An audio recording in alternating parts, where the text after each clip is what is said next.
ఈరోజు ఒక అమూల్యమైనటువంటి సంగతిని మనం తెలుసుకుందాం.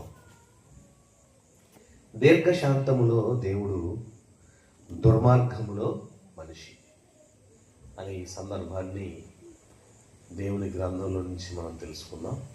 ప్రియమైన దేవుని వారలారా, ప్రపంచానికి దేవుడు ముందు పరిచయం కాలేదు. ఆయన పరిచయం అవ్వకపోబట్టే లోకం ఆయన తెలుసుకోవాల్సినటువంటి అవసరం వచ్చిందని ఎన్నో సభలు, ఎన్నో కార్యక్రమాలు, ఎన్నో ఇలాంటి కూడికలు పెట్టి ప్రజలకు దేవుణ్ణి పరిచయం చేయాల్సి వస్తుంది. ఎందుకంటే బాల్యం నుంచి పిల్లలు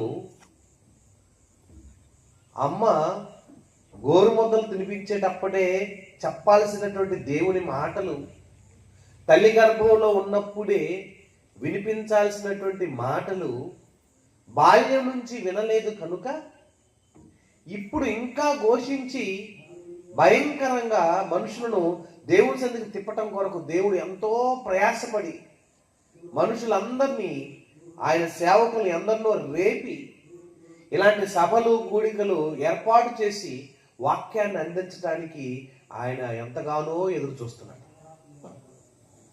బాల్యం నుంచే దేవుడు పరిచయం అయితే వాళ్ళు నిపుణత కలిగిన వాళ్ళుగా, నైపుణ్యం కలిగిన వాళ్ళుగా మారేవాళ్ళు. కనుక చాలా మందికి బాల్యం నుంచి ఎటువంటి దైవ జ్ఞానము లేకపోవటం వలన దేవుడు ఎవరు అనేది తెలుసుకోవటం కోసం చాలా టైం పడుతుంది. మీకు ఒక విషయాన్ని తెలియజేస్తాను. ఇజ్రాయేల్ దేశం చాలా చిన్న దేశం. మన ఆంధ్రప్రదేశ్లో సగం ఉంటుందేమో. అంత చిన్న దేశంలో ఆ దేశంలో పుట్టిన ప్రతి వ్యక్తి, స్త్రీలైనా పురుషులైనా, అందరూ కూడా యవ్వన కాలం వచ్చే వయసులో, యవ్వన వయసులో ప్రతి ఒక్కరూ యుద్ధ నిపుణత నేర్చుకున్న వాళ్ళై ఉండాలి. అంటే అందరూ యుద్ధానికి వెళ్ళాలి, సైన్యంలో చేరాలి, సైన్యంలో వాళ్ళు ఇచ్చే ట్రైనింగ్ నేర్చుకోవాలి, సైన్యంలో వాళ్ళు చేసేటువంటి విన్యాసాలు నేర్చుకోవాలి, సైన్యంలో వాళ్ళు యుద్ధం వచ్చినప్పుడు ఎలా చేయాలో అవన్నీ కూడా నిపుణత కలిగి కొంతకాలం ఉన్న తర్వాత మరలా వారు లోకంలోకి వచ్చేసి వాళ్ళ కార్యక్రమాలు వారు చేసుకుంటారు. ఆ దేశం మీదకి ఎవరైనా యుద్ధానికి వస్తే ప్రతి సామాన్య పురుషుడు కూడా వెళ్ళి యుద్ధం చేయడానికి సిద్ధంగా ఉంటాడు. అంటే ఇజ్రాయేల్ కంట్రీలో ఉన్న ప్రతి వ్యక్తి, ప్రతి పురుషుడైనా స్త్రీ అయినా యుద్ధ నైపుణ్యత కలిగిన వాళ్ళై ఉన్నారన్న సంగతి ముందు మనం ఎలాగైతే తెలుసుకొని ఆ దేశం మీదకి ఎవరు అటాక్ చేయాలన్న భయపడిపోతున్నారు. ఎంత గొప్ప దేశమైనా, ఎంత పెద్ద దేశమైనా ఆ దేశం మీదకి అటాక్ కావాలంటే కుదరదండి. వాళ్ళు అంత నిపుణత కలిగిన వాళ్ళై ఉన్నారు. ప్రతి ఒక్కరూ యుద్ధం చేయగలరు. భూమి మీద పుట్టిన ప్రతి మనిషికి దేవుడు ఏం కోరుకున్నాడంటే, నా గురించి తెలియాలి. నా గురించి ఎంతైతే మనిషి తెలుసుకుంటాడో, ఎంతైతే నేర్చుకుంటాడో అంతగా నా కోసం ప్రయాసపడగలన్న ఆశ అయింది. కానీ ఏమైపోయింది? ప్రపంచం అంతా కూడా లోకంలో ఉన్న విద్య నేర్చుకోవడానికి టైం చూపిస్తున్నారే కానీ దైవ విద్యను నేర్చుకోవటానికి, దేవుని జ్ఞానాన్ని నేర్చుకోవటానికి ఏ తల్లిదండ్రులు ఇష్టపడి నేర్పించట్లేదండి. ప్రపంచమంతా ఇలా తయారైపోవటం వలన, ప్రపంచమంతా ఇలా నిండిపోవటం వలన మనిషి దైవ జ్ఞానానికి బదులు లోక జ్ఞానాన్ని నేర్చుకొని లోక విద్యను అభ్యసించటం వలన ఏమవుతుందో తెలుసా?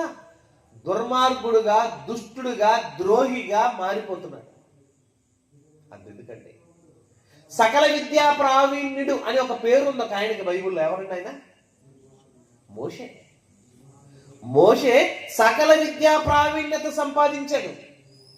సకల విద్యా ప్రావీణ్యుడే అంటే సకల విద్యలు నేర్చుకున్న దాంట్లో ప్రావీణ్యత సంపాదించిన గొప్ప వ్యక్తి అని పేరుంది.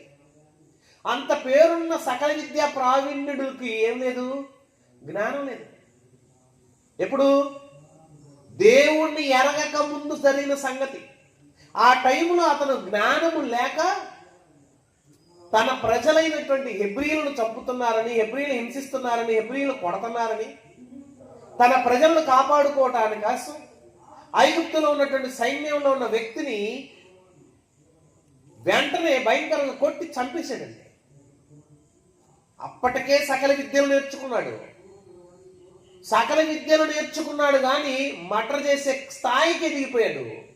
సకల విద్యలు నేర్చుకున్నాడు కానీ ఏం చేశాడు తెలుసండి? ఎదుటి వాడిని చంపే హంతకుడుగా మారిపోయాడు.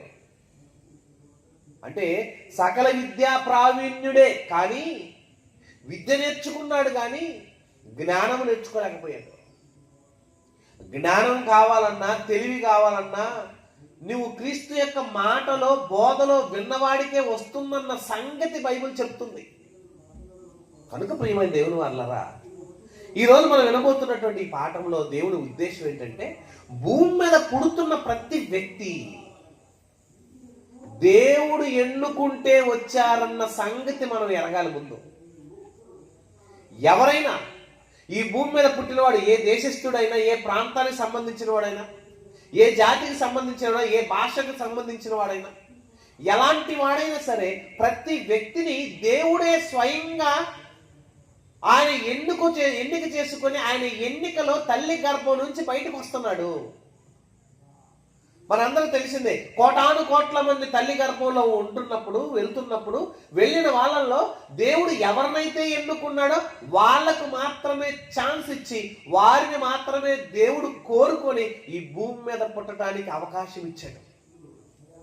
అంటే పుట్టిన వాళ్ళందరూ దేవుని చేత ఎన్నిక చేయబడిన వారే. నేను కాదండి అని అనటానికి ఎవ్వరూ లేరు. నేను కాదండి అని అనడానికి ఎవరు మాట్లాడటానికి అవకాశం లేదు. ఎందుకంటే తల్లి గర్భంలో జరిగిన ఈ పోరాటంలో, యుద్ధంలో దేవుడు నిన్ను కోరుకొని వాళ్ళందరినీ నశింపజేసి నిన్నే ఎన్నుకొని నీ మీదే కళ్ళగని నిన్ను ఈ లోకానికి తీసుకొచ్చి నీ ద్వారా తన పని జరిగించుకోవాలన్న ఆరాటపడ్డాడు.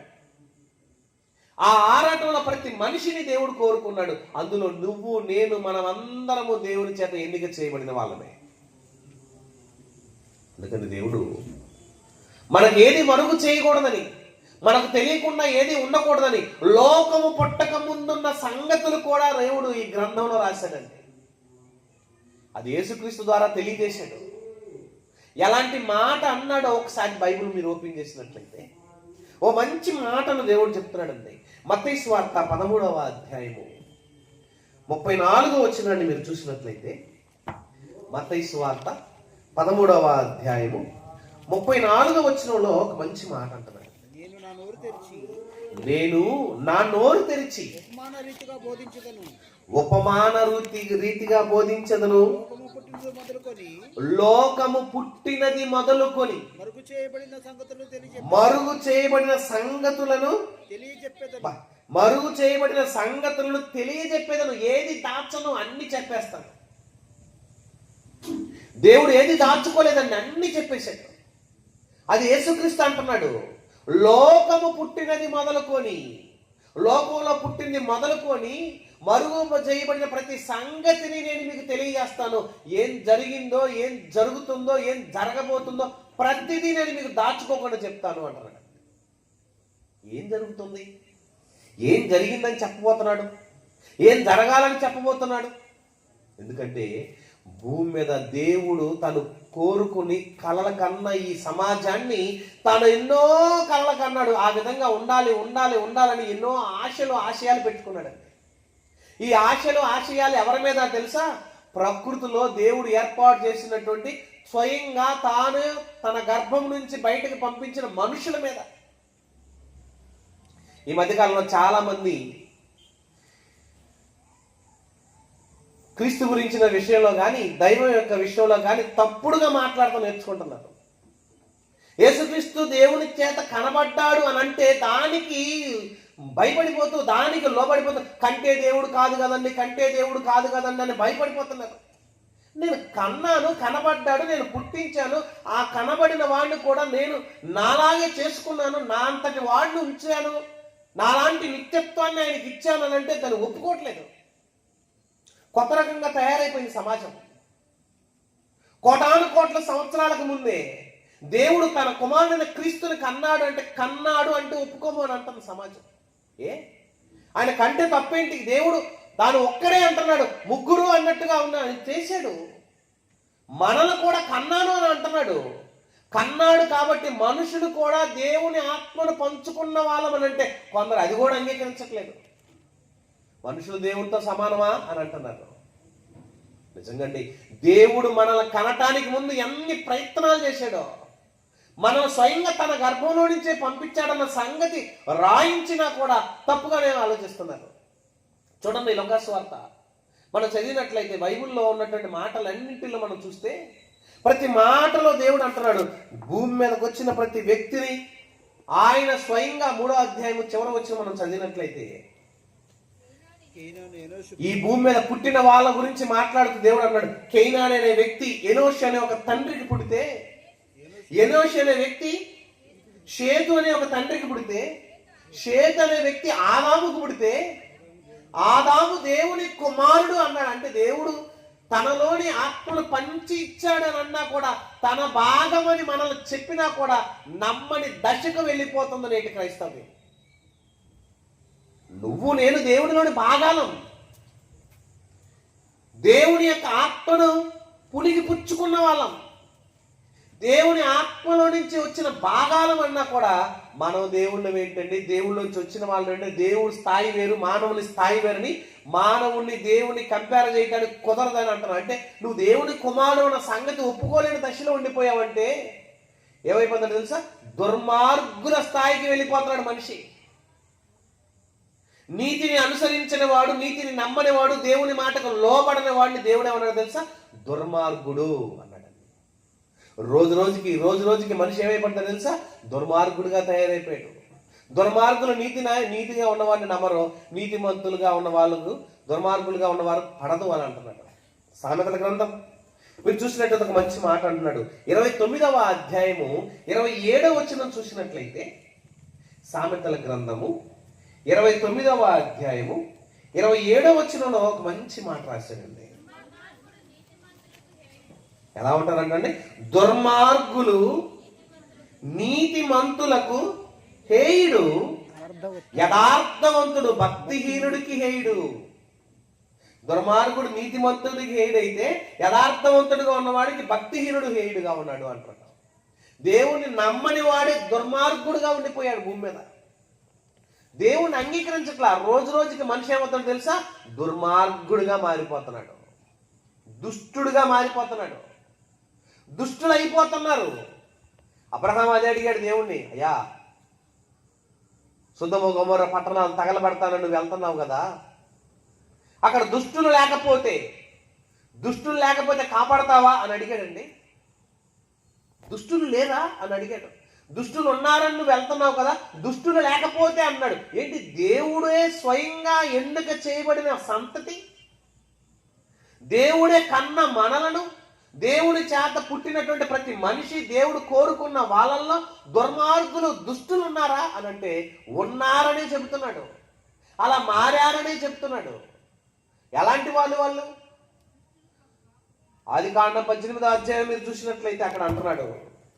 ఆదికాండం 18వ అధ్యాయంలో అబ్రహాము దేవుణ్ణి అడుగుతున్నాడు, అయ్యా దుష్టుడుగా ఉన్నవారు నీతిమంతులుగా ఉన్నవారిలాగా ఉంటే, కొందరన్నా నీతిమంతులు ఉంటే వారిని కాపాడవా అని అడుగుతుంటే వాళ్ళ గురించి దేవుడు ఏమంటున్నాడు చూడండి. 18వ అధ్యాయము 23వ వచనం, అప్పుడు అబ్రహాము సమీపించి ఇట్లా నేను దేవుడితో అంటున్నాడు, ఏమని? దుష్టులతో కూడా నీతిమంతులను నాశనం చేయడం. అంటే ఆ పట్టణంలో ఎవరున్నారు? దేవుని ఎరగని దుష్టులు. మనుషులు ఎలా మారిపోయారండి? దుష్టులుగా, దుర్మార్గులుగా మారిపోయారు. వాళ్ళని చూసే కొద్దికి దేవుడికి ఏమవుతుంది తెలుసా? రోజుకి కోపం వస్తుందండి. ఒక తండ్రి పిల్లలకు అన్నాడు అనుకోండి, ఒకే ఇంట్లో 4 పుట్టారనుకోండి, ఇద్దరు పెద్దవాళ్ళు ముగ్గురు పని చేసుకుంటూ చక్కగా వాళ్ళు తండ్రి చెప్పిన మాట వింటున్నారు, వెళ్తున్నాడు అనుకోండి. ఒక్కడు దేవుడు తండ్రి మాట వినకుండా అన్ని వ్యతిరేకమైన పనులు చేస్తూ, ఇంటి మీదకి ఎన్నో గొడవలు తీసుకొస్తూ, ఎన్నో ఆటంకాలు చేస్తూ తండ్రిని అవమానపరిచే విధంగా ఉన్నాడు అనుకోండి, ఆ తండ్రికి ఇతని మీద ప్రేమ కలిగితే కోపం వస్తుందండి. కోపం వస్తుంది. ఎందుకు కోపం? ఎందుకు నువ్వు నా గర్భంలో చెడగొట్టావు, నా పేరు పోగొడుతున్నావు, నాకున్న ఉన్నత స్థితిని చెడగొడుతున్నావు, నన్ను అవమాన పాలు చేస్తున్నావు, నన్ను బజారు పాలు చేస్తున్నావు, నన్ను అనవసరంగా నా మాటను లోకంలో నానే విధంగా నా ఫలానా వాని కుమారుడు నాకు అవమానకరంగా ఉన్నావని ఆ కుమారుడు గురించి ఎంత బాధపడతాడో తండ్రి. దేవుడు కూడా భూమి మీద మనుషులు దుష్టులుగా దుర్మార్గులుగా మారుతుంటే మారిన వారిని మీద దేవుడు కోపపడుతున్నాడండి. ఎంత కోపమో తెలుసా? ప్రతి దినము ఆయన కోపం వస్తుంది. రోజు కోపం వస్తుందండి దేవుడికి. ఎంత కోపమో తెలుసా? చూడండి ఎంత కోపపడుతున్నాడంటే దేవుడు. కీర్తన గ్రంథం 7వ కీర్తన 11వ వచనం ముందు చూసినట్లయితే దేవుడి కంటండి కోపం మండిపోతుంది. మనుషులు చూస్తుంటే కోపం వచ్చేస్తుంది. ప్రతిరోజు ప్రతిరోజు ప్రతిరోజు ఎవ్రీడే ఆనందం లేదు, సంతోషం లేదు, సమాధానం లేదు, నెమ్మది లేదు. ఎందుకు వీళ్ళని కన్నానా? ఎందుకు వీళ్ళని పుట్టించానా? ఎందుకు ఈ మనిషిని తయారు చేశానా? ఎందుకు వీళ్ళ గురించి ఎన్నో ఊహలో ఆలోచనలకు వెళ్ళానా? వీటన్నిటిని బట్టి దేవుడికి చాలా బాధేస్తుందండి. ఏమంటున్నాడు చూడండి. కీర్తన గ్రంథం 7వ కీర్తన 11వ వచనం, న్యాయమును బట్టి తీర్పు తీర్చును ఆయన. ఎలా ఉన్నాడంటండి ఆయన? ప్రతిరోజు కోపపడుతున్నాడు అంటండి. ఎలా ఉంటుంది ఆయనకి? రోజు కోపమే. దేవుడికి ఎలా ఉందంటే రోజు కోపం వస్తుంది. ఎలా ఉంటుంది కోపం అంటే? ఇప్పుడు ఏమంటాను మనం? బీపీ పెరిగిపోయిందిరా అంటారు. ఏం పెరిగిందంట మనకి? బీపీ పెరిగిపోతుంది, రక్తపోటు పెరిగిపోతుంది. ఎవరిని చూసి? మన పిల్లలు సరిగ్గా మన మాట వినకపోతుంటే పిల్లలను చూస్తున్నాం కానీ కోపం వస్తుంది. పిల్లలను చూసే కొద్దిగా ఆవేశపడిపోతుంటే ఏమంటారు తెలుసండి? కోపడమాకు ఏమైపోతాడు. అదిగా కోపడుతుంటే మనం ఏమైపోతామోనని పక్క వాళ్ళు జోకొడుతుంటారు, పక్క వాళ్ళు నెమ్మది పరుస్తుంటారు, పక్క వాళ్ళు మనం శాంతంగా ఉంచడానికి ప్రయత్నం చేస్తారు. వాడిని చూడగానే కోపం వస్తుంటే అరే నువ్వు ముందు కళ్ళ ముందు ఉన్న మాకు పక్క వెళ్ళిపోయి నెట్టేస్తుంటారండి. వాడు నా కళ్ళ ముందు కనపడిన మాకు వాడిని చూస్తుంటే నాకు కోపం వచ్చేస్తుంది అంటుంటాడు. దేవుడు కూడా లోకంలో ఉన్నటువంటి మనుషులను చూస్తుంటే ప్రతిరోజు ఆయనకి ఏమొస్తుందండి? కోపం పెరిగిపోతుంది. విపరీతమైన కోపం వచ్చేస్తుంది. ఎందుకు? మనుషులు దుర్మార్గులుగా మారారు, దుష్టులుగా మారారు, దేవుడి మాటకు అవిధేయులుగా మారిపోయారు. బాల్యం నుంచి దేవుడి వాక్యం నేర్చుకోలేదు, బాల్యం నుంచి దేవుడి మాటల్లో లేడు, బాల్యం నుంచి దేవుడి యొక్క బోధలోనే లేడు. ఏమైపోయాడు? బాల్యం నుంచి చెడ్డవాడైపోయాడు, బాల్యం నుంచి చెడిపోయారు, బాల్యం నుంచి దుర్మార్గులుగా మారిపోయారు. ఈరోజు మీరు చూసినట్లయితే 6th క్లాస్ పిల్లలు లవ్ లెటర్లు 6th క్లాస్ నుంచే చిన్న పిల్లల కాడి నుంచే దుర్మార్గుల స్థాయికి వెళ్ళిపోతున్నారు. 16-17 సంవత్సరాలు వచ్చిన వయసులో ఉన్న పిల్లలు కూడా ఎవరైనా ఒంటరిగా కనపడితే వాళ్ళని తీసుకువెళ్ళి లాక్కెళ్ళి మానభంగాలు చేసి హత్యలు చేసేస్తున్నారు. అదేమంటే బాల కార్మికుల కింద వాళ్ళకి శిక్ష అమలు లేకుండా చేసేస్తున్నారు. అంటే వాళ్ళకి చిన్నపిల్లలుగా ఉన్నటువంటి పనులు చేసే కాడ వాళ్ళు చేసే కార్యక్రమాలు చూసి ఆ కార్యక్రమాల్లో ఉన్నటువంటి చదువు మానేసి కార్మికులుగా పనిచేసుకుంటూ వెళ్తూ ఎక్కడో ఎవరైనా కనపడితే వాళ్ళ కూడా తీసుకెళ్లి మానభంగాలు చేసే పరిస్థితికి వచ్చేసారు. బాల్య వయసు అనుకుంటున్నాం మనం, వాడు మేజర్ అవ్వలేదు కదా అనుకుంటున్నాం, కానీ అప్పటికే దుర్మార్గుడిగా మారిపోయాడు. బాల్యం నుంచే అంటున్నాడు బైబిల్లో. బాల్యం నుంచే చెడిపోయే పరిస్థితులకు వెళ్ళిపోతుంటే మనుషులందరినీ చూస్తుంటే దేవుడికి ఏమవుతుందండి? ఆయనకి ప్రతిదినము కోపం వస్తుంది, రోజు కోపం వచ్చేస్తుంది. ఎంతగా కోపం వస్తుంది తెలుసండి? చూడండి ఎంతగా కోపడుతున్నాడు అంటే ఆయన కీర్తన గ్రంథం 76వ కీర్తనలో 7వ వచనంలో అంటున్నాడు ఆయనకి తట్టుకోలేనంతటి కోపం వచ్చేస్తుంది. ఈ సంగతులన్నిటినీ చూస్తున్నా ఉంటుంటే మనకి ఎలా ఉంటుందంటే ఏమంటున్నాడండి? 76వ కీర్తన 7వ వచనం, నీవే భయంకరుడు, నీవు కోపపడు వేళ నీ సన్నిధిని నిలవగలవాడెవడు? ఆయన కోపం వస్తుంటే ఏమంటుందండి? నీ సన్నిధిలో ఎవ్వడు ఉండలేడు, ఇంకా భయం. ఇంట్లో తండ్రి కోపం వచ్చిందనుకోండి మిగతా పిల్లలందరూ సైలెంట్ అయిపోతారు. తలుపు చాటుకోకూడదు, మంచం చదువుకోకూడదు, లేకపోతే పుస్తకం తీసుకొని చదువుకున్నట్టుగా చదువుకునేవాడు ఒకడు. చివరికి భార్య కూడా పని అంట్లు తోముకోవటమో బట్టలు ఉతుక్కోవటమో చేసేస్తాడు. ఎందుకు? భయం వేస్తుంది. ఈ కోపం వచ్చి ఈ టెంపర్లో ఈ యాక్షన్లో ఏం చేస్తాడో తెలియదని భయం వేస్తాడు. నార్మల్గా ఉన్నారని చూశారనుకోండి వాళ్ళ నాన్న మీదకి ఎక్కుతారు, తలకాయ జుట్టు బిగుతుంటారు. అవసరం కొంతమంది ఆడపిల్లలు అయితే వాళ్ళ నాన్నకి పిలకలేస్తుంటారు. బాగున్నప్పుడు, ఆనందంగా ఉన్నప్పుడు, సంతోషంగా ఉన్నప్పుడు ఉయ్యాలల్లో ఊగుతుంటారు, మీసాలు పట్టుకొని పీగుతుంటారు. ఎప్పుడు? తండ్రి సంతోషంగా ఉన్నప్పుడు పిల్లలు ఎన్నో కార్యక్రమాలు చేస్తారు. అదే తండ్రి భయంకరమైన కోపానికి వస్తే, ఆ ఆవేశంలో భయంకరమైన పరిస్థితుల్లోకి వచ్చేస్తుంటే ఏం చేస్తారు తెలుసా అండి? ఎవరికి వాళ్ళు సైలెంట్ అయిపోతారు. ఎక్కడో అక్కడ గప్ చిప్ అంటారు, సైలెంట్ అయిపోతారు. దేవుడి పరిస్థితి కూడా అదే. మనుషులను చూస్తుంటే వీళ్ళందరూ దుర్మార్గులుగా మారిపోయారు. మనుషులందరూ చూస్తుంటే ఎక్కలేని కోపం వచ్చేస్తుంది. ఏం చేయాలని ఆయన ప్రతిదినం కోపం వచ్చేస్తుంది. అందుకే అన్నాడు, నీవే భయంకరుడు. అప్పుడు నువ్వే భయంకరుడు అంటే కళ్ళు ఎర్ర చేసేస్తే చింత నిప్పులలో కనపడుతుంది అంటారండి. కళ్ళు ఎర్రబడిపోతుంది, భయంకరమైన కోపం వచ్చేస్తున్నప్పుడు అన్నాడు, నీవు కోపపడు వేళ నీ సన్నిధిని నిలవగలవాడెవడు? నువ్వు నీకు వచ్చే కోపాన్ని బట్టి చూస్తుంటే ఎలా ఉందో తెలుసా? నీ ముందు నిలబడలేమయ్యా అనిపిస్తుంది. దేవుడికి అంత ఆవేశం, అంత కోపపడుతున్నాడా? ఆయన ఎంత కోపం వస్తుంది. ఆ కోపంతో ఏం చేస్తున్నాడు తెలుసండి? కీర్తన గ్రంథం 21వ అధ్యాయము 9వ వచనం చూడండి. ఆయనకు వచ్చే ఆ భయంకరమైన కోపాగ్నికి, ఆ జరుగుతున్నటువంటి కార్యక్రమాలకి 9వ వచనం అన్నాడు, నీవు ప్రత్యక్షమైనప్పుడు వారు అగ్నిగుండం వలె అగుదురు, తన కోపం వల్ల యెహోవా వారిని నిర్మూలము చేయును, అగ్ని వారిని దహించును. ఆయన కోపాగ్నికి రగులుకుంటున్న ఆ కోపాగ్నికి అంత నాశనం అయిపోతుంది. సొదొమ గొమొర్రా పట్టణాలను బూడిద చేసేసాడండి. ఎప్పటికీ కూడా ఒక గడ్డి పరక కూడా మొలవనట్టుగా చేశాడు. గంధకమును కురిపించాడు. ఎప్పటికి కూడా ఆ ప్రాంతం అంతా కూడా శ్మశానం అయిపోయినట్టుగా ఉంది. చరిత్ర ఆధారాలు ఉన్నాయి. ఇప్పటికి వెళ్ళి చూసిన ఆ పట్టణాల్లో ఏమాత్రం కూడా ఆనవాళ్ళు గడ్డి మొలవటానికి కూడా లేదు అవకాశం. నోవా కాలంలో కూడా జలప్రలయాన్ని తెప్పించాడు. ఎందుకు? భయంకరమైన కోపం ఆయనకి. ఎందుకు? మనుషులు చూసి, మనుషుల యొక్క ప్రవర్తన చూసి ఆయనకి ఎక్కడ లేని కోపం వచ్చేస్తుంది.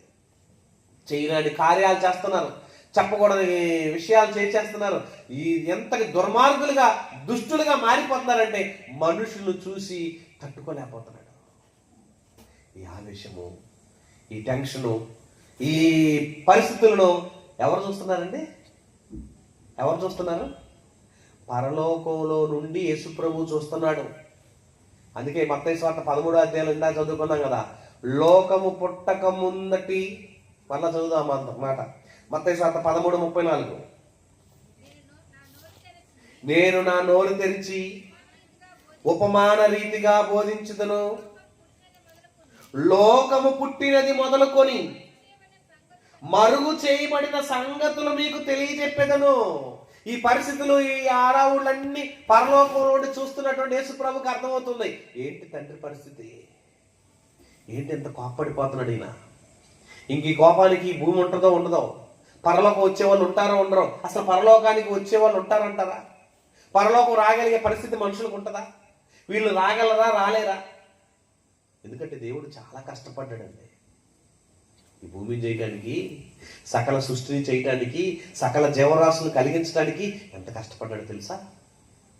ఎంతగా ప్రయత్నాలు చేసి ఈ సృష్టిలో ఉన్న ప్రతి జీవరాశికి ఆహారాన్ని ఇవ్వడానికి సిద్ధపడ్డాడు తెలుసా? చూడండి ఒకసారి. ఆయన ఎంత ప్రయాసపడ్డాడో, ఎంతగా ఆదరించాడో, ఎంతగా మనుషుల్ని ప్రేమించాడంటే కీర్తన గ్రంథం 145వ కీర్తన 15వ వచనం చూస్తే ఆయన ప్రేమ వెల్లడవుతుందండి. అక్కడ ఎక్కువ ప్రేమించాడు కాబట్టి ఎక్కువ కోపడుతున్నాడు అండి. చూడండి కీర్తన గ్రంథం 145వ కీర్తన 15వ వచనం, సర్వజీవుల కన్నులు ఏంటండి? జీవులు అంటే ఎన్ని? భూమి మీద సర్వజీవులు అంటే ఏంటండి? సుమారు 90 లక్షల రకాల జీవరాశులు అన్నారు శాస్త్రవేత్తలు. ఒక ఆయన 84 లక్షల రకాలు అన్నాడు. లేటెస్ట్ న్యూస్ ఏంటంటే 90 లక్షల రకాల జీవరాశులు. ఈ జీవరాశుల గురించి మాట్లాడుతున్నాడు. సర్వజీవుల కన్నులు నీ వైపు చూచుచున్నవి, తగిన కాలమందు వారికి ఆహారం ఇచ్చుదువు, నీవు నీ గుప్పిలి విప్పి ప్రతి జీవి కోరికను తృప్తిపరచుచున్నావు. దేవుడి పైన ఎంత చేస్తుందో తెలుసండి? ప్రతి జీవికి, ప్రతి జీవరాశికి ఆహారం ఇస్తున్నాడండి. ప్రతి జీవరాశిని బ్రతికించడానికి సకల సౌకర్యాలు ఇస్తున్నాడు. తగిన కాలంలో వర్షాన్ని, తగిన కాలంలో చలిని, తగిన కాలంలో మరి ఎండని, కాలాలు మారుస్తూ, ఋతువులు మారుస్తూ, అన్ని సందర్భాల్లో అన్ని జీవరాశులకి ఎక్కడెక్కడ ఏ ఆహారం ఇవ్వాలో అన్ని విషయాల్లో ఆలోచన కలిగి సకలము సమృద్ధిగా ఇస్తున్నాడండి. 10 రోజుల నుంచి నేను భోజనం చేయలేదు అన్న వాళ్ళు ఎవరన్నా మీలో ఉన్నారని చేయొద్దండి. నీకు ఏ రోజు ఏ భోజనం తినాలో, ఎప్పుడు ఏం పెట్టాలో ముందే ప్లాన్ చేశాడు దేవుడు. మనుషులందరికీ తగిన ఆహారాన్ని ఇవ్వటానికి ఎంత ప్లాన్ చేస్తున్నాడండి దేవుడు. అంత ప్రేమించాడు కాబట్టి ఆయన అంత కోపపడుతున్నాడు. ఎందుకంటే అంత కోపం దేవుడికి అని అంటారా? ఎంత ప్రేమించాడు. ఇంకో వచనం చూద్దాం. ఎంత ప్రేమించాడు అంటున్నాడు చూడండి. కీర్తనల గ్రంథం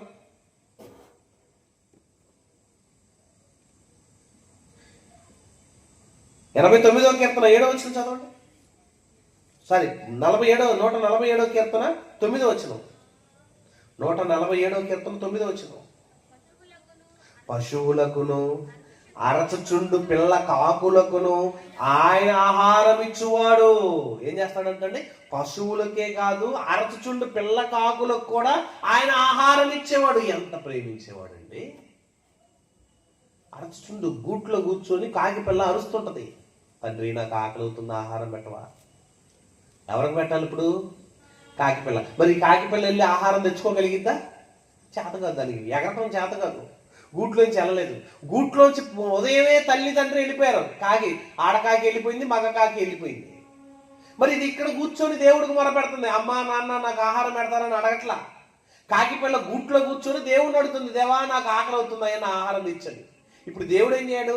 ఈ పుట్టినటువంటి కాకి పిల్లకు తల్లి ఎవరో తండ్రి ఎవరో ఆ కాకులకు ఆహారాన్ని ఇస్తే అవి ఆహారాన్ని తెచ్చి వీటి నోట్లో పెట్టాలి. ఎంత టెన్షన్ అంటే, ఎంత ఆలోచన ఉంటుంది. కాకి పిల్ల మొర పెడితే దాని ప్రార్థన విని, కుక్క పిల్ల మొర పెడితే దాని ప్రార్థన విని, జీవరాశులు ఏ జీవరాశి అయినా దేవుణ్ణి అడిగితే వాటికి ఆహారం ఇచ్చి వాటన్నిటిని ప్రేమతో తృప్తిపరిచి ఇంత ఆనందపరుస్తున్నటువంటి దేవుడు ఇంత చేస్తుంటే, ఇంత ఇస్తుంటే, ఇంత చేస్తుంటే, అంత చేస్తున్న దేవుడికి మనుషులు చూడగానే ఏముందని ఎక్కడ లేని కోపం వచ్చేస్తుంది. అసలు వీళ్ళు ఎందుకు కన్నాను, వీళ్ళు ఎందుకు పుట్టించాను, వీళ్ళు ఎందుకు చేశానని ఇంతటి కోపం వచ్చేస్తుందండి. ప్రతిరోజు సమావేశం ఏర్పాటు చేస్తున్నాడు. చూడండి, దేవుడు మన కనుక గవర్నమెంట్ వాళ్ళు అసెంబ్లీ సమావేశాలు పెడతారు. ఎండాకాలం సమావేశాలు, చలికాలం సమావేశాలు, వర్షాకాలం సమావేశాలు, 3 కాలాల్లో 3 సార్లు సమావేశం పెడతారు. ఈ సమావేశంలో అందరు మంత్రులు, ఎమ్మెల్యేలు అందరూ వచ్చి కూర్చొని ఏ కాలంలో ఏం జరుగుతుంది, ఎప్పుడు ఏం చేయాలి, ఎలాంటి బడ్జెట్ పెడదాం, ప్రజలందరికీ ఎప్పుడు ఆహారం ఇద్దాం, ఎప్పుడు ఏ రోడ్లు వేయాలి, ఏమేమి జరుగుతుంది అన్ని కూడా చర్చా సమావేశాలు పెట్టుకుంటారు. పరలోకంలో దేవుడు కూడా తన దూతలతో సమావేశం ఏర్పాటు చేశాడు. ఆ సభలో సమావేశం ఏర్పాటు చేసినప్పుడు అప్పుడు పరిస్థితి ఏంటో తెలుసా? చూడండి ఏమంటున్నాడు. ఆయన కూడా సభను ఏర్పాటు చేసి 89వ కీర్తన 7వ వచనం చూస్తే, ఈ పరిస్థితులన్నిటిని చూస్తున్న దేవుడు, సకల పరిస్థితులు చూస్తున్న దేవుడు ఏం చేశాడంటే పరిశుద్ధులైనటువంటి దూతలందరినీ ఆయన సమావేశాన్ని పిలిపించి ఆ దూతల సభలో ఆయన ఎలా ఉన్నాడు తెలుసా? ఎలా ఉన్నాడు తెలుసండి? కీర్తన గ్రంథం 89వ కీర్తన 7వ వచనం. పరిశుద్ధుల దూతల సభలో ఆయన ఎలా ఉన్నాడంటే ఆయన మిక్కిలి భీకరుడు. ఏంటండి ఆయన పరిస్థితి? ఆయన మిక్కిలి భీకరుడు, తన చుట్టూ ఉన్న వారందరికంటే భయంకరుడు. భయంకరుడు అంటే ఎలా ఉంటాడండి? భయంకరుడు అని ఎవరైనా సినిమా తీశారా? ఇంకా తీయలేదేమో. భయంకరుడు అంటే ఎలా ఉండాలి? ఇటు నుంచి నోట్లోంచి పావులు వస్తుంటాయి, ఇటు నుంచి కప్పలు వస్తుంటాయి, లేకపోతే ఏదేదో వస్తున్నట్టుగా ఉన్నాయేమో. భయంకరుడు అంటే భయపడిపోయేటట్టుగా ఉంటారు. దేవుడు కూడా తన తన యొక్క పరిస్థితులు ఎలా ఉన్నాడు అంటే చుట్టూ దూతలు ఉన్నారు. దేవుడు పరిశుద్ధుడు పరిశుద్ధుడు పరిశుద్ధుడు అని కొనియాడుతున్నారు వీళ్ళు.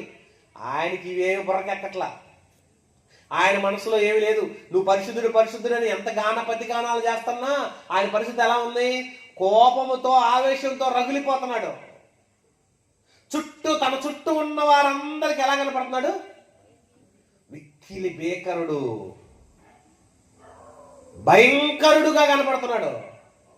ఇంకా దూతలు ఎలా ఉంటాయి చెప్పండి ఆ పరిస్థితి? బాబు ఏంటి దేవుడు ఎలా అయిపోతున్నాడు? ఎందుకంత కోపపడిపోతున్నాడు? ఎందుకంత ఆవేశపడిపోతున్నాడు? దేవుడి పరిస్థితి ఏంటి? దేవుడు ఇంత ఆవేశపడిపోతే, దేవుడికి ఎంత ఆవేదన ఉంటే ఇక ఈయన ఎలా మనం కంట్రోల్ చేసుకోవాలి, ఎలా చేసుకోవాలి అంటున్నప్పుడు ఆ పరిస్థితి అంతటిని గమనిస్తున్నాడండి యేసుక్రీస్తు పరలోకంలో. ఏం చేశాడు తెలుసా అంటే, ఆ పరిస్థితి అంతటిని చూసి చూసి చూసి చూసి దేవుని సన్నిధిలో ఎలా అయితే దేవుడు ఏం చేస్తాడు, ఆయన ప్రతిరోజు కాపాడుతున్నాడు, ప్రతినిత్యము కాపాడుతున్నాడు. ప్రతిరోజు ఎలా ఉండాలి తెలుసా, అగ్నిమయం ఉంటుంది. ఆయన అగ్ని కలిగిన వాడు అవుతున్నాడు, రౌద్రుడైపోతున్నాడు, ఉగ్రుడైపోతున్నాడు, రోషం పుట్టిస్తున్నారు, పౌరుషం పెంచేస్తున్నారు. దేవుడు ఆ పరిస్థితుల్లో రోజు కాపాడుతానే ఉంటున్నాడు. మరి ఇలాంటి దేవుణ్ణి ఇప్పుడు మన పరిస్థితి ఏం చేయాలని యేసుప్రభు ఒక నిర్ణయానికి వచ్చాడండి. అప్పుడు ఏం చేశాడు తెలుసండి యేసుప్రభు, భూమి మీద ఉన్న సకల జీవరాశుల్లో ఉన్న ప్రతి వారిని, ప్రతి ఒక్కరిని ప్రేమించాడు దేవుడు. మనం చదువుకుంటాం కదా యోహాను 3:16లో, దేవుడు లోకమును ఎంతో ప్రేమించాడు. కానీ ఇప్పుడు కోపం కూడా వచ్చేస్తుంది, ఆవేశం కూడా వచ్చేస్తుంది. ఎందుకంత కోపం వస్తుంది, ఎందుకంత ఆవేశం వస్తుంది, ఎందుకంత ఇలాగా మండిపోతున్నాడు దేవుడు, ఎందుకు ఇలా అయిపోతున్నాడు, ఈయన పరిస్థితి ఏంటి, ఏం చేయాలని యేసుప్రభు ఏం చేశాడంటే, తండ్రి లోకంలో ఉన్న మనుషులందరినీ మార్చడానికి నేను వెళ్తాను, నన్ను పంపించండి. నేను లోకానికి వెళ్ళి లోకంలో ఉన్న మనుషులందరూ నీ వైపు తిప్పడానికి నాకు ఒక అవకాశం ఇవ్వండి. నేను వెళ్తానని మానవ రూపాన్ని ధరించి కన్యక గర్భమందు ఈ భూమి మీదకు వచ్చి దేవుని కార్యక్రమాలు చేయటానికి ఆయన ఏం చేశాడు తెలుసా, దేవుణ్ణి సంతోష పెట్టడానికి, దేవుణ్ణి మరి నెమ్మది పరచడానికి ఆయన ఏం చేశాడు తెలుసా, దేవుని కార్యక్రమాలను సవివరంగా వివరించి మనుషులందరి కోసం ప్రాణం పెట్టాడు. అంటే దేవుని యొక్క ఈ పరిస్థితిని అంతా చూసేపాటికి ఈయనకి ఎలా ఉందో తెలుసండి. అప్పుడప్పుడు ఇంట్లో ఉన్నటువంటి తండ్రి కోపం వస్తుంటే పెద్ద కుమారుడు ఏం చేస్తాడు తెలుసా, నాన్న మీరు కూర్చొని నేను చూసుకుంటాను, మీరు ఆవేశపడమాకండి, మీరు తొందరపడమాకండి, నేను ఉన్నాను కదా, నేను వెళ్తాను, నేను చూసుకుంటాను అని తండ్రిని ప్రశాంతపరిచి కుమారుడు బాధ్యత తీసుకుంటాడు. ఎప్పుడైతే తండ్రి ఆవేశపడుతూ, తండ్రి ఆవేదన పడుతూ, తండ్రి కోపడుతున్నాడో, ఈ సందర్భాలన్నింటినీ చూస్తున్నటువంటి యేసుక్రీస్తు వారు ఏం చేశాడు తెలుసండి, ఎలాగైనా తండ్రికి నెమ్మదినివ్వాలి, ఎలాగైనా తండ్రికి ప్రశాంతతనివ్వాలి. ఇవ్వాలంటే ఏం చేయాలి, నా వంతు నేను చెయ్యాలని అనుకున్నాడు. అనుకుని ఆయన భూమి మీదకి వచ్చి ఏం చేశాడు తెలుసు, సకల మానవాళికి, సకల మనుషులను అందరినీ ప్రేమించడానికి, ఆయన న్యాయమును బట్టి తీర్పు తీర్చే దేవుడు అని తెలుసుకున్నాడు గనక, నీతి న్యాయాలు జరిగించేవాడు గనక, దేవుడు భూమి మీద చేయాలనుకున్న వారిని నేను చేస్తాను, నేను చూస్తానని దేవుడికి ఉన్నటువంటి ఆ కోపోద్రేకాల మీద, ఆయన చేసే పనులన్నిటి మీద బాధ్యత పెత్తనము ప్రభువైన యేసుక్రీస్తు వారు తీసుకున్నాడండి. అంటే దేవుణ్ణి సంతోష పెట్టడానికి, ఆయన ఆనంద పెట్టడానికి ఏం చేశాడో తెలుసా, చూడండి భూమి మీదకి వచ్చి దేవుణ్ణి సంతోష పెట్టే పని చేశాడండి. యోహాను సువార్త 17వ అధ్యాయము 4వ వచనం మనం ఎప్పుడు చదువుకునే వచ్చిన ఏమంటున్నాడు చూడండి, నువ్వు నాకు పని అప్పగించావు తండ్రి, మనుషులు మారట్లేదు, ఈ మారని మనుషుల సంగతి ఏం చేద్దాం అన్నప్పుడు నేను చూసుకుంటానని తండ్రి బాధ్యతలను కుమారుడు భుజస్కంధాల మీద వేసుకున్నాడండి. ఏమంటున్నాడు చూడండి, చేయుటకు నీవు నాకు ఇచ్చిన పనిని నేను సంపూర్ణంగా నెరవేర్చితిని. భూమి మీద ఏం చేశాడంటండి, దేవుడికి మహిమ తెచ్చాడంటండి. ఎలాంటిది, భూమి మీద నేను నిన్ను మహిమపరచితిని, నీకు ఘనత తెచ్చాను, నీకు ఆదరణ తెచ్చాను, ఆనందం తెచ్చే పనిలో నేను ఉన్నాను. నువ్వు ఇలాగే ఉంటే, ప్రతిదినము కోపడుతుంటే, ప్రతిదినము ఆవేశపడుతుంటే, అసలు నీ పరిస్థితిని మేము చూస్తుంటే నీకు అసలు భూమి ఉంటుందో, మనుషులు ఉంటారో ఉండరో, ఏమైపోతుందో అనేటువంటి భయం వేసేసిందండి. ప్రతిరోజు ఆవేశపరుడైపోతున్నాడు, ప్రతిరోజు మనుషులు చూడగానే ఉగ్రుడైపోతున్నాడు. ఏం చేయాలి అనుకున్నప్పుడు క్రీస్తు, నేను వెళ్తాను తండ్రి, నేను వెళ్ళి ఈ మనుషులందరినీ మార్చడం కోసం, ఈ మనుషులందరిలో మార్పు రప్పించడం కోసం నేను స్వయంగా దిగుతానని యేసుప్రభు అంతటా ఆయనే ఈ భూమి మీదకి మానవ ఆకారంలోకి శరీరధారిగా ఈ భూమి మీదకి రావడం జరిగింది. వచ్చిన తోడను ఏం చేశాడు తెలుసా, నీవు నాకు అప్పగించిన పని సకల మానవాళిని పరిశుద్ధులుగా మార్చుటకు, సకల మనుషులను రక్షణ మార్గంలో నడిపించడానికి, మనుషులందరి కొరకు ప్రాణం పెట్టుటకు, నేను నిన్ను సంతోష పెట్టడానికి నేను పని పూనుకున్నానని ఆయన తండ్రిని సంతోష పెట్టే పనిలోకి వచ్చాడు. ఆయన ఎప్పుడైతే సంతోష పెడతాం ప్రారంభించాడో తండ్రి నెమ్మదికి వచ్చాడండి. దేవుడు ఏం చేశాడు తెలుసా, అప్పుడు దాకా ఉగ్రుడైన దేవుడు, అప్పటిదాకా కోపోద్రేకుడు అయిపోతున్న దేవుడు ఏమేం చేస్తుందో తెలుసా, ఇక ఇప్పటిదాకా శిక్షను అనుభవింపజేసి శిక్షను అమలు చేస్తున్నటువంటి మీరు కాదు, నేను బాధ్యత తీసుకుంటానని ఏం చేశాడో తెలుసండి. చూడండి ఏమంటున్నాడు, రోమపత్రిక 8వ అధ్యాయము 34వ వచనంకి వచ్చేటికి, ఇక మీ దేవుడు కాదు మీకు శిక్ష విధించేది, నేను చూసుకుంటాను, నేను బాధ్యత తీసుకుంటాను. శిక్ష విధించేవాడెవడు? ఏమన్నాడండి? మనుషులందరి కోసం ప్రాణం పెట్టి తిరిగి లేచి మానవాళ్ళందరిని రక్షించడానికి వచ్చినటువంటి ప్రభు అయిన యేసుక్రీస్తే శిక్ష విధించే స్థాయికి వెళ్ళిపోయాడండి. అంటే ఇప్పటి వరకు దేవుని యొక్క కార్యక్రమాలు అనేక మందిని శిక్షించుకుంటూ అనేక మందిని చంపుకుంటూ వచ్చిన దేవుణ్ణి, తండ్రి మీరు వద్దు, నేను చూసుకుంటాను, మీరు నెమ్మదిగా ఉండండి, మీరు ఆవేశపడద్దు, మీరు కోపపడద్దు, మీరు కోపం తెచ్చుకోవద్దు, నేను చూసుకుంటానని దేవుడికి వస్తున్న కోపాన్ని అణచడానికి తన ప్రాణాన్ని సైతం పెట్టి ప్రభు తన యొక్క జీవిత కాలాన్ని త్యాగం చేసి ప్రజలందరి కొరకు ఒక రక్షణ మార్గాన్ని ఏర్పాటు చేసి నిత్య జీవానికి మనల్ని వారసులు చేస్తూ అనేక మందిని పరలోకాన్ని తీసుకొచ్చడానికి అర్హులను చేసుకుంటూ వచ్చాడంటే, ఇలా చేసుకుంటూ వచ్చాడు. ఏమన్నా తెలుసండి? శిక్ష విధించేవాడు ఎవడను? ప్రభు అయిన యేసుక్రీస్తునే. ఆయన తీసుకున్నాడు బాధ్యత. తీసుకుని ఏమన్నాడు తెలుసండి? ఆయన ఏమన్నాడు తెలుసా? అపోస్తలుల 2వ అధ్యాయం 35వ వచనం, నేను నీ శత్రువులను, అపవాది ఎంత మందినైతే పతనం చేస్తూ దేవునికి రాకుండా ప్రజలందరినీ నాశనం చేస్తుందో, నేను నీ శత్రువులను నీ పాదముల కింద పాదపీఠంగా ఉంచు వరకు నీవు నా కుడిపార్శ్వలో కూర్చుండమని ప్రభు నా ప్రభుతో, చూసారండి, శత్రువులందరినీ ఆయన పాదపీఠం కింద కూర్చోబెడతాను. ఇప్పుడు ధైర్యం కూడా తండ్రి, ఆవేశపడమాకండి, కోపడమాకండి, నేనున్నాను, నేను వెళ్తాను, నేను చేస్తానని దేవుడి దగ్గర ఆర్డర్ తీసుకొని సకల మానవాళి కోసం భూమి మీదకి వచ్చి దేవుడికి ఉన్నటువంటి ఆవేదన ఆందోళన ఎరిగిన వాడై మనుషులందరి కొరకు ప్రాణం పెట్టి మనుషులందరి కొరకు రక్షణ మార్గాన్ని ఏర్పాటు చేసి నిత్య జీవానికి మనల్ని వారసులుగా చేసి తండ్రి అయిన దేవుణ్ణి ప్రశాంతపరచడానికి ప్లాన్ చేసుకున్నాడండి. అప్పుడు దేవుడు ఏమైనా తెలుసండి? పాట రెడీ చేసుకున్నాడు. దేవుడు ఏమైనా తెలుసండి? ఇక అప్పటిదాకా ఉన్నటువంటి ఆయన కోపము ఆవేశం ఏమైపోయి తెలుసండి? ఇక ఆయన కోపము ఆవేశం తగ్గించుకొని ఏం చేసాడో తెలుసండి? ఎప్పుడైతే దేవుడు అనుకొని కోపాన్ని ఎంతటా చేస్తున్నాడో అప్పుడు దేవుడు తన యొక్క ప్లాన్ ఏం చేసి తెలుసా? నువ్వు చేసిన మార్గమే బాగుంది, నేను సైలెంట్ అవుతానని తండ్రి కూడా ఏమన్నాడు తెలుసండి? అపోస్తల కార్యం 17వ అధ్యాయము 30వ వచనంలో చూడండి. అపోస్తల కార్యంలో 17వ వచనం 30వ వచనం 17వ అధ్యాయం 30వ వచనం, ఆ అజ్ఞాన కాలమందు దేవుడు చూచి చూడనట్టుగా ఉండెను, ఇప్పుడైతే అంతటను అందరను మారు మనసు పొందవలనని ఏం చేశాడండి? అందరూ మార్పు రావాలని ఆయన సంతోషంగా దీర్ఘశాంతం వహిస్తున్నాడండి.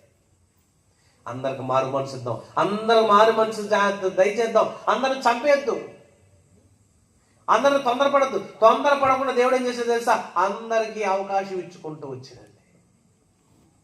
దేవుడికి ఉన్న ఆవేశం ఆందోళన ఏమైపోతారు అనుకున్న ఈ మనుషులందరిని రక్షించడానికి ఎప్పుడైతే యేసు ప్రభు ఈ లోకానికి వచ్చి తన యొక్క జీవిత కాలం అంతా కూడా త్యాగం చేసి మనందరి కోసం తన ప్రాణాన్ని పెట్టాడో దేవుడు తను దీర్ఘశాంతుడిగా మారిపోయాడు. తండ్రి మరి మేము చేసి లేపేద్దామా అంటే చూద్దాం ఆయన దీనికి వెరివి. అప్పుడు ఏమంటారు కదండి, ఈ గొడ్డలి చెట్టు వేరున ఉంచబడి ఉంది అనగానే వెంటనే కొట్టేద్దాం కాదు. ఈ సంవత్సరం కూడా ఉండనిమ్ము, ఇప్పుడు కూడా ఉండనిమ్ము, ఈ సంవత్సరం కూడా నీళ్లు పెట్టు, ఈ సంవత్సరం కూడా ఎరువు వేయి, ఈ సంవత్సరం కూడా మందులు వేయి, నేను ఫలించిద్దేమో చూద్దాం అని దీర్ఘశాంతం వహించాడండి దేవుడు. పాట చూద్దాం, లైక్ సాఫ్ చేయండి, ఓకేనా?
ఆయన ముందు పంపేసి పాట అడిగి పెట్టు. Noah. The end of all flesh has come before me. For the earth is filled with violence through man. And lo,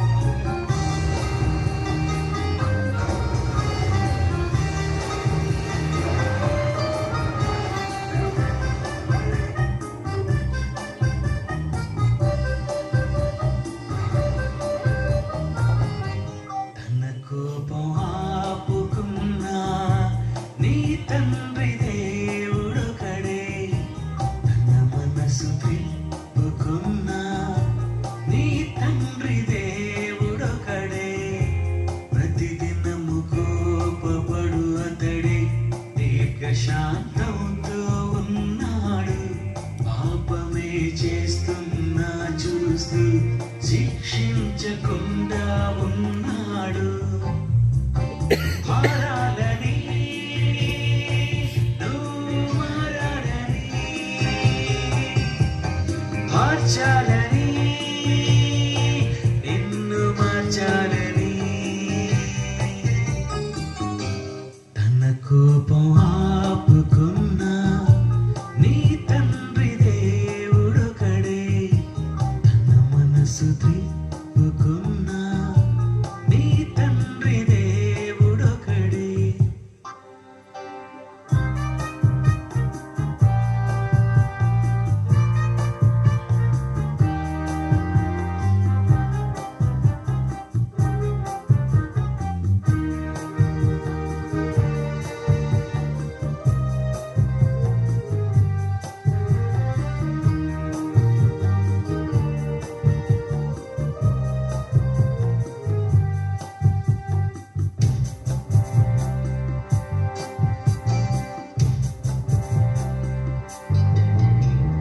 ఏ దినము నీ కొరకు ఏం చేశాడో దాన్ని రాశాడు తన లేఖలు.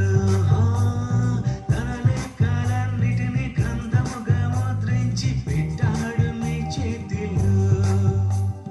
ప్రేముంది, పగ ఉంది, బాధుంది, చెందుంది, మనసంతా చెప్పేసినాడు. తన మాట వినకుంటే, తన చెంతకు రానంటే నువ్వు దక్కవని తెలిపినాడు. మనసులో ఉన్నది ఏ మనిషి అది చెప్పడు, తన మనసులో ఉన్నది రాశాడు ఆ దేవుడు. తన కోపం ఆపుకున్నా నీ తండ్రి దేవుడొకడే, తన మనసు త్రిప్పుకున్నా నీ తండ్రి దేవుడొకడే.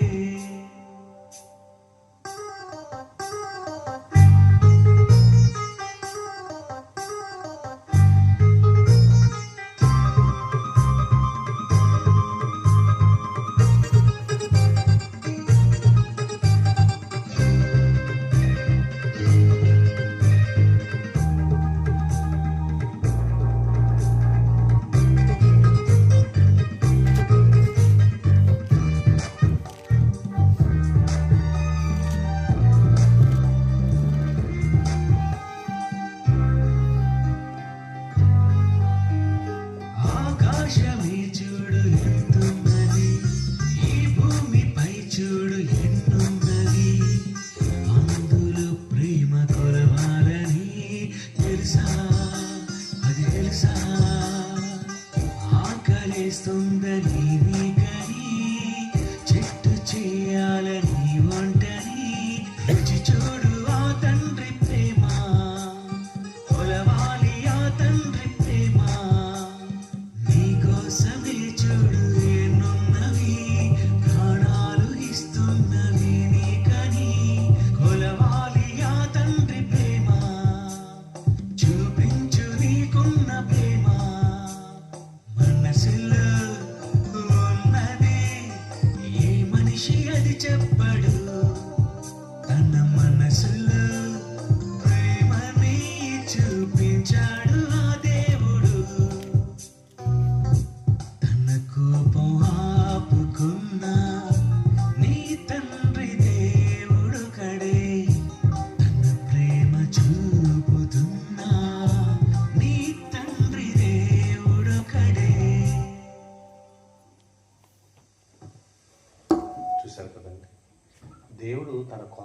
చేసుకున్నాడు. ఎందుకు? నువ్వు ఇంకా మారాలని ఉన్నాడు. చాలామంది ఇంకా మారు మనసు పొందట్లేదండి. ఇంకా చాలామంది ఇవాళ మారదాం, రేపు మారదాం, ఎల్లుండి మారదాం అంటున్నా కూడా దేవుడు శిక్షించకుండా ఆపుతున్నాడంటే కారణం తెలుసా? ఆయన సైలెంట్ అయ్యాడు. ఆయన యేసుప్రభువును బట్టి సైలెంట్ అయ్యాడు. ఒకప్పుడు భయంకరమైన కోపంతో ఉన్నటువంటి ఆయన ఇప్పుడు దీర్ఘశాంతంగా వచ్చేసాడంటే జరుగుతున్న నేరాలు, ఘోరాలు, భయంకరమైన పరిస్థితులు చూసి ఇంకొంచెం టైం ఇద్దాం అని అవకాశం ఇస్తున్నాడు. అలా అవకాశం ఇచ్చాడు గనకనే ఇంకా నువ్వు మారని వాళ్ళ కొరకు ఎదురు చూస్తున్నాడు. ఆయన దీర్ఘశాంతుడుగా మారిపోయాడు. కానీ మనిషి ఏమవుతున్నాడు? దుర్మార్గుడుగా మారిపోతున్నాడు అండి. చివరిగా ముగింపులకు వెళ్దాం. పేతురు రాసిన మొదటి పత్రిక 4:15 మీరు చూస్తే మనిషి గురించి దేవుడు అంటున్నాడు. ఎలా మారిపోయాడు తెలుసండి? దుర్మార్గుడుగా అయిపోతున్నటువంటి ఈ మనిషిని గురించి దేవుడు అనుకుంటున్నాడు. మీలో ఎవడను నరహంతకుడుగా గాని, దొంగగా గాని, దుర్మార్గుడుగా గాని, పరుల జోలికి పోవాడుగా గాని బాధ అనుభవింపతగదు. ఏమన్నాడు తెలుసండి? నరహంతకుడుగా గాని, దుర్మార్గుడుగా గాని, పరుల జోలికి పోయేవాడుగా గాని ఉండొద్దు. ఎందుకు? మీరు దుర్మార్గులుగా, ద్రోగులుగా మారొద్దు నాయన. ఏం చేయాలి? ఒకడు దుర్మార్గుడుగా ఉన్నాడా? ఆ దుర్మార్గత నుంచి బయటకు వస్తే, అతడు నీతి న్యాయములు జరిగించేవాడుగా ఉంటే అతన్ని బట్టి నేను హ్యాపీగా ఫీల్ అవుతాను, అతన్ని బట్టి నేను సంతోషిస్తాను. అది మారాలి. అలా మారటం కోరిక ఏం చేశాడు తెలుసా? తన కుమారుడైన క్రీస్తుని ప్రాణత్యాగం చేయించాడు. క్రీస్తు మనందరి కోసం రక్తం కార్చి ప్రాణం పెట్టి తండ్రి అయిన దేవుని కోపాగ్నికి మనం అందరం రగిలిపోకుండా ఉండడానికి ఆయన మధ్యలో మన మధ్యవర్తిగా ఆయన మన కోసం నిలబడ్డాడండి. అనేకులను పరలోకం తీసుకువెళ్ళాలి. తండ్రి సంకల్పము భూమి మీద ప్రతి మనిషిని ఎందుకు పుట్టించాడో ఆ సంకల్పాన్ని నెరవేర్చాలంటే మనం తండ్రి కార్యక్రమాలు నెరవేర్చే పనిలో ఉండాలని మన కొరకు ప్రయాసపడ్డాడండి ఆయన. చివరిగా మాట చూస్తే యెహెజ్కేలు గ్రంథంలో అంటున్నాడు. యెహెజ్కేలు గ్రంథంలో ఏమన్నాడు చూడండి. 33:19 అంటున్నాడు. ఒకడు దుర్మార్గుడుగా ఉన్నవాడు ఆ దుర్మార్గతని విడిచిపెట్టి, మరియు దుర్మార్గుడు తన దుర్మార్గతను విడిచిపెట్టి నీతి న్యాయములను అనుసరించి వాటిని బట్టి వాడు బ్రతకాలంటే ఏం చేయాలి? నీతి న్యాయములను అనుసరించి నడిస్తే వాడు బ్రతుకుతాడు. ఆ నీతి న్యాయం కావాలంటే ఎవరి దగ్గర ఉంది? ప్రభువైన యేసుక్రీస్తు దగ్గర మాత్రమే ఉంది. నేను తప్ప ఎవడను మిమ్మల్ని తండ్రి యొద్దకు తీసుకుపోడు. మీ అందరి కొరకు ప్రాణం పెట్టింది నేను, రక్షణకర్తగా ఉంది నేను, రక్షణ మార్గం అయింది నేను గనక నా ద్వారా తప్ప ఎవడను తండ్రి యొద్దకు వెళ్ళలేడు. అంటే పరలోకం వెళ్ళాలంటే ఆయన దగ్గరికి వెళ్ళే ఛాన్స్ లేదు నీకు. వెళ్ళాలంటే ఆయన భయంకరమైన కోపిష్టిగా, భయంకరమైన కోపంగా, ఉగ్రత కలిగే విధంగా మనుషులు చూస్తుంటే కోపద్రేకుడు అయ్యాడు. అలాంటి దేవుని సన్నిధిని మనం ప్రశాంతంగా ఉంచడానికి ఆయన ఏం చేసేది తెలుసా? ఆయన ముందు మన కొరకు బలి, ఆయన రక్త పోక్షణతో మనల్ని కడిగి, ఆయన రక్తం ద్వారా మనల్ని పరిశుద్ధపరిచి పవిత్రులుగా ఒక్కొక్కరిని ప్రభువైన యేసుక్రీస్తులాగా చూపించడానికి, ఒక్కొక్కరి దేవుని రూపంగా మార్చడానికి, ఒక్కొక్కరు తన రూపంగా మార్చడానికి, క్రీస్తు రెండవ రాకడలో మనము కూడా ఆయన స్వరూప్యము గలవారిగా ఈ మారి నిత్య జీవానికి చేరటానికి, ఆయన సన్నిధిలో ఉంచటానికి, మనల్ని తన రూపంగా మార్చి మనల్ని తనలాగా చూపించడానికి సిద్ధపడుతున్నాడంటే. యేసుప్రభువుని చూస్తే తండ్రికి ఎలా ఉంటుంది తెలుసా? ఇదిగో ఈయన నా ప్రియ కుమారుడు, ఈయన ఎందు నేను హ్యాపీ. ఎక్కడ ఉంది? ప్రభువైన యేసుక్రీస్తులో ఉంది. ఆయన చూస్తే ఆనందపడుతున్నాడు, మనల్ని చూస్తే కోపము రగిలిపోతుంది. అందుకని ఏమన్నాడు తెలుసా?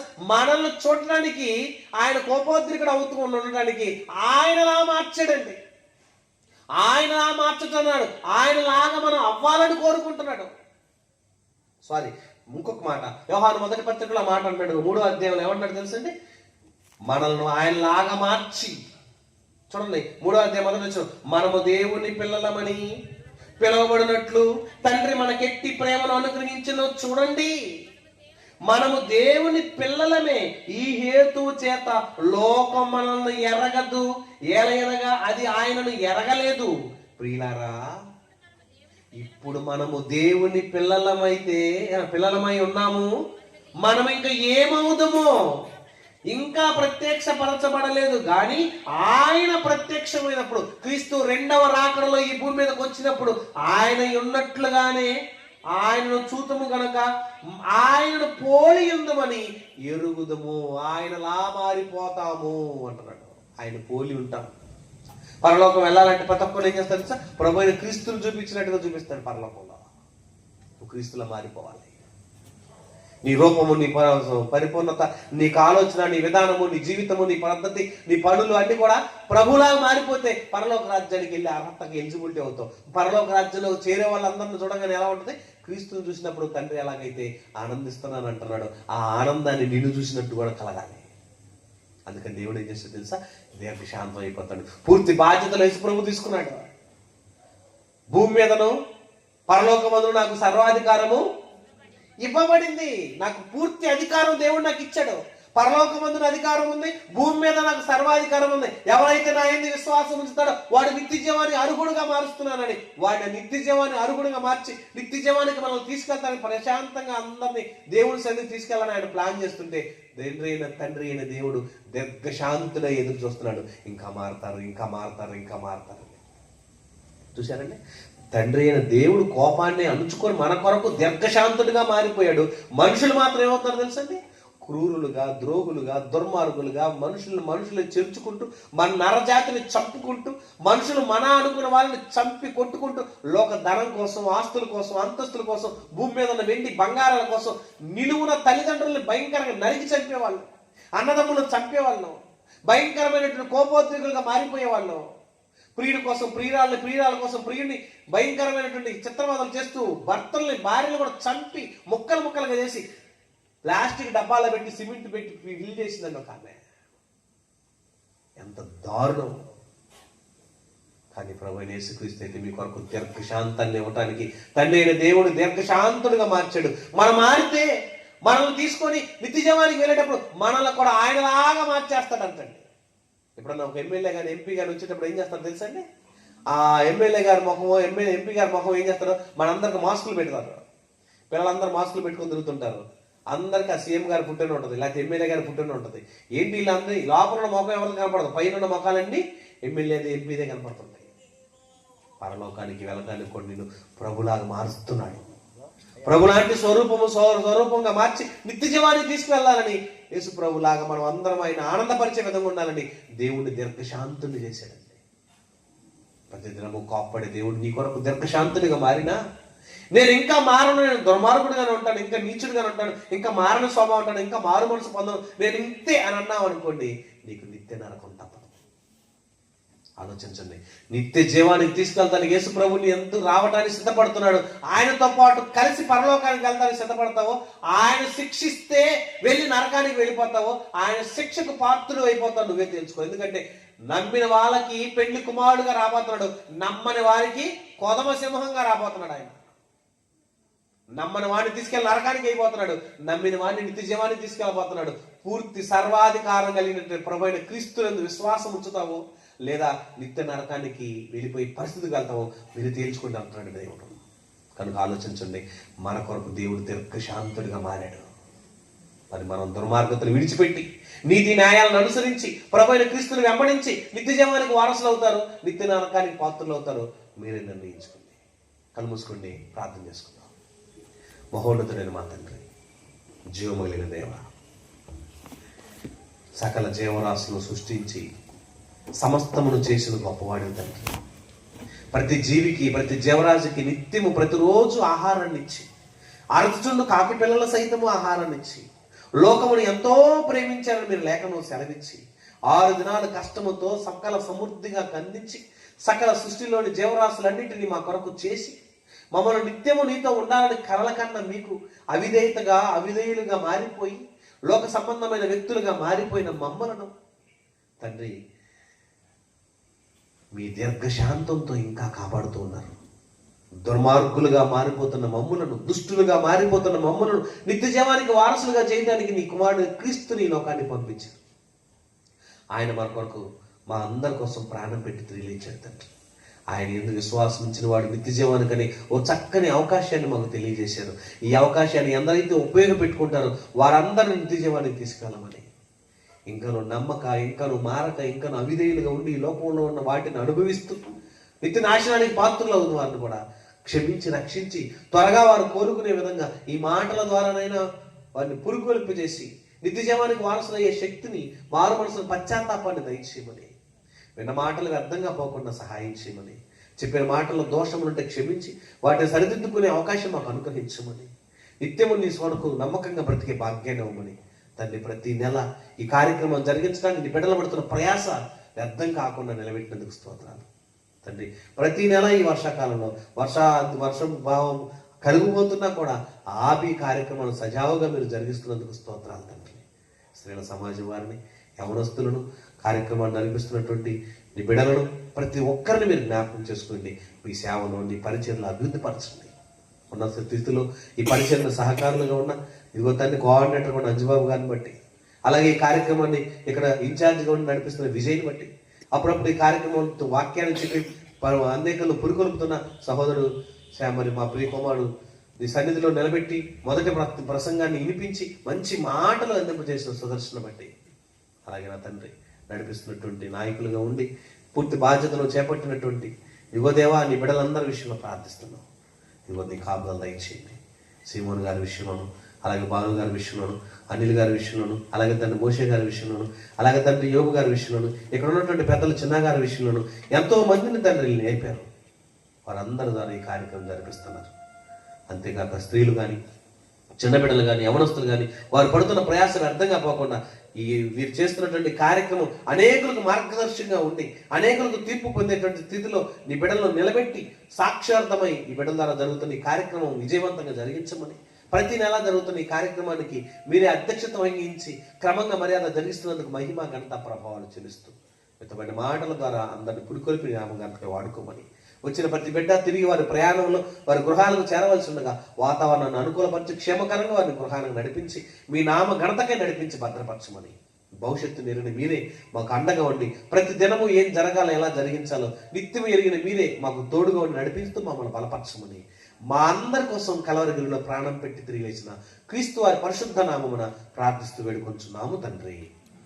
తండ్రి అయిన దేవుని ప్రేమ, కుమారుడు యేసుక్రీస్తు వారి యొక్క కృప, పరిశుద్ధాత్మ దేవునికి నిత్య అన్యోన్య సహవాసము ఇప్పుడు ఎల్లప్పుడు సదాకాలం తోడుగా ఉండి దీవించి ఆశీర్వదించి ప్రభు మహిమ పొందును గాక.